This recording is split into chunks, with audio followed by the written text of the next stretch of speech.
ಇತ್ತೀಚೆಗೆ ಈ ಯುವ ಜನತೆಗೆ ರೀಲ್ಸ್ ಮಾಡಬೇಕು, ದಿಢೀರಂತ ಫೇಮಸ್ ಆಗಬೇಕು, ಹೆಚ್ಚು ಲೈಕ್ಸು ವ್ಯೂಸ್ ಬರಬೇಕು ಅನ್ನೋದೇ ದೊಡ್ಡ ಅಡಿಕ್ಷನ್ ಆಗಿಬಿಟ್ಟಿದೆ.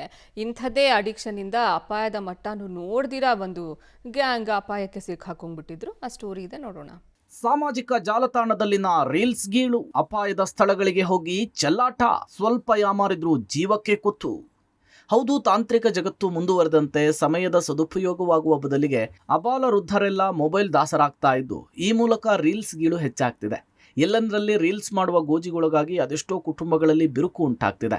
ಈ ನಡುವೆ ಕೊಡಗಿನ ಕುಶಾಲನಗರ ತಾಲೂಕಿನ ಕಣಿವೆ ಗ್ರಾಮದ ಮೇಲೂ ಕೂಡ ಸೇತುವೆಯಲ್ಲಿ ಇತ್ತೀಚಿನ ದಿನಗಳಲ್ಲಿ ರೀಲ್ಸ್ ಹುಚ್ಚಾಟ ಮಾಡುವರ ಸಂಖ್ಯೆ ಜಾಸ್ತಿಯಾಗಿದೆ. ಈಗಾಗಲೇ ಹಾರಂಗಿ ನಾಲೆಯಿಂದ ರೈತಾಪಿ ವರ್ಗದ ಜನರಿಗೆ ಕೃಷಿ ಚಟುವಟಿಕೆಗಳನ್ನು ಮಾಡಿಕೊಳ್ಳಲು ನಾಲೆಯಲ್ಲಿ ಹೆಚ್ಚಾಗಿ ನೀರು ಬಿಡಲಾಗಿದೆ.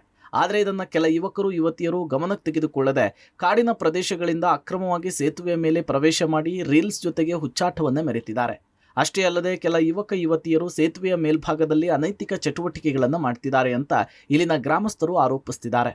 ಇಲ್ಲಿ ಪುಂಡರು ಅನೈತಿಕ ಚಟುವಟಿಕೆ ಮಾಡುವವರೆಲ್ಲ ಬಂದು ಇಲ್ಲಿ ಇರ್ತಾರೆ. ಇದಕ್ಕೆ ಸಾಕ್ಷಿಯಾಗಿ ಕೆಲವು ಹುಡುಗರನ್ನ ನಾವು ಮಾತಾಡಿಸಿದಾಗ, ನಾವು ಇದೇ ಊರವರು, ನೀವೇನು ಮಾಡ್ತೀರಾ, ವಿಡಿಯೋ ಮಾಡಿ, ನಾವು ಇಲ್ಲೇ ಕುಡಿಲಿಕ್ಕೆ ಬರ್ತೀವಿ, ನಮ್ಮನ್ನು ಕೇಳೋರು ಯಾರು ಅಂತ ಹೇಳ್ಬಿಟ್ಟು ದಬ್ಬಾಲಿಕೆ ಮಾತುಗಳನ್ನ ಹೇಳಿದ್ದಾರೆ. ಈ ದಿನ ಈ ಜಾಗದಲ್ಲಿ ಏನಾದರೂ ಹೆಚ್ಚು ಕಮ್ಮಿ ಆದರೆ ಸಣ್ಣ ಸಣ್ಣ ಹುಡುಗಿರು ಬರ್ತಾರೆ, ಮಕ್ಕಳು ಬರ್ತಾರೆ, ಕಾಲೇಜು ಹುಡುಗರು ಬರ್ತಾರೆ, ಯಾರಾದರೆ ಸಾವು ನೋವು ಆದರೆ ಇದಕ್ಕೆ ಜವಾಬ್ದಾರಿ ಯಾರು?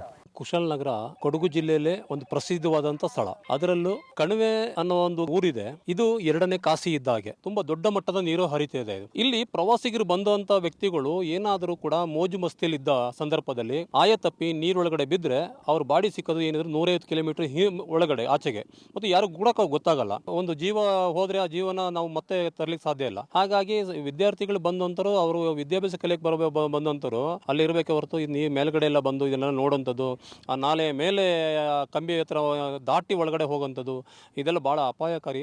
ಇನ್ನು ಈ ನಾಲೆಯಲ್ಲಿ ಹೆಚ್ಚಾಗಿ ನೀರು ಹರಿತಾ ಇರೋದ್ರಿಂದ ಕುಡುಕರಿಗೆ ಈ ಸ್ಥಳ ಅಚ್ಚುಮೆಚ್ಚಿನ ತಾಣವಾಗಿದೆ. ಸೇತುವೆಯ ಕೆಳಭಾಗದಲ್ಲಿ ಕಾಡಿನಿಂದ ಕೂಡಿರುವ ಪ್ರದೇಶ ಇದಾಗಿದ್ದು ಗಾಂಜಾ ವ್ಯಸನಿಗಳು ಈ ಭಾಗದಲ್ಲಿ ಹೆಚ್ಚಾಗಿ ಕಂಡು ಬರ್ತಿದ್ದಾರೆ ಅಂತೇಳಿ ಗ್ರಾಮಸ್ಥರು ದೂರ್ತಿದ್ದಾರೆ. ಈ ನಡುವೆ ನಿಮ್ಮ ಪಬ್ಲಿಕ್ ಟಿವಿ ಸೇತುವೆಯ ಮೇಲ್ಭಾಗದಲ್ಲಿ ರಿಯಾಲಿಟಿ ಚೆಕ್ ಮಾಡುವ ವೇಳೆ ದಿಢೀರಾಗಿ ಕಾವೇರಿ ಜಲಾನಯನ ಅಧಿಕಾರಿಗಳು ಭೇಟಿ ಕೊಟ್ಟರು. ಈ ವೇಳೆ ಸೇತುವೆಯ ಮೇಲ್ಭಾಗದಲ್ಲಿ ಯುವಕ ಯುವತಿಯರು ಯಾವುದೇ ಭಯವಿಲ್ಲದೆ ಸೇತುವೆ ಮೇಲೆ ನಡೆದುಕೊಂಡು ಹೋಗುವ ದೃಶ್ಯ ಕೂಡ ಕಂಡುಬಂತು. ಈ ಬಗ್ಗೆ ಅಧಿಕಾರಿಗಳನ್ನ ಕೇಳಿದ್ರೆ ಅವ್ರು ಹೇಳಿದ್ದು ಹೀಗೆ: ನಾವೆಲ್ಲ ಬ್ಲಾಕ್ ಮಾಡಿ ಇಟ್ಟಿದ್ದೀವಿ, ಎಲ್ಲ ಮೇಲ್ಗಡೆ ಬರ್ದೆ ಇದ್ದಂಗೆ, ಯಾಕಂದ್ರೆ ರಿಸ್ಟ್ರಿಕ್ಟೆಡ್ ಏರಿಯಾ. ಯಾಕಂದ್ರೆ ಏನೇ ಹೆಚ್ಚು ಕಮ್ಮಿ ಆದರೂ ಕೆನಾಲ್ ಬಿದ್ದರೆ ಆಮೇಲೆ ಭಾಳ ಜೀವಹಾನಿ ಎಲ್ಲ ಸಂಭವ ಇದೆ. ಪೊಲೀಸ್ ಇಲಾಖೆಗೆ ದೂರು ಕೊಡ್ತಾ ಇದೀವಿ. ಯಾಕೆಂದ್ರೆ ಜನ ಇಲ್ಲಿ ರಿಸ್ಟ್ರಿಕ್ಟೆಡ್ ಇದೆ. ನೆಕ್ಸ್ಟ್ ಈಗ ನಾವು ಪ್ರೋಗ್ರಾಮ್ ಅಲ್ಲಿ ಹಾಕೊಳ್ತಾ ಇದೀವಿ, ಅಲ್ಲೆಲ್ಲ ಬ್ಯಾರಿಕೇಡ್ ಮಾಡಿ ಅಟ್ಲೀಸ್ಟ್ ಯಾರು ಫರ್ದರ್ ಯಾರು ಎಂಟ್ರಿ ಕೊಡದೇ ಇರಂಗೆ ಸೂಕ್ತ ಇದನ್ನ ಪ್ರೊಟೆಕ್ಷನ್ ತಗೊಳ್ತಾ ಇದೀವಿ. ಈಗ ಬೋತ್ ಸೈಡ್, ಆ ಕಡೆನೂ ಈ ಕಡೆನೂ. ಅದಕ್ಕೆ ಎಲ್ಲ ಲೀಕೇಜ್ ಇದೆಯಲ್ಲ ಅಂತ ನೋಡೋಣ ಅಂದ್ಬಿಟ್ಟು ನಾವು ಇನ್ಸ್ಪೆಕ್ಟ್ ಮಾಡಕ್ ಬಂದಿದ್ವಿ.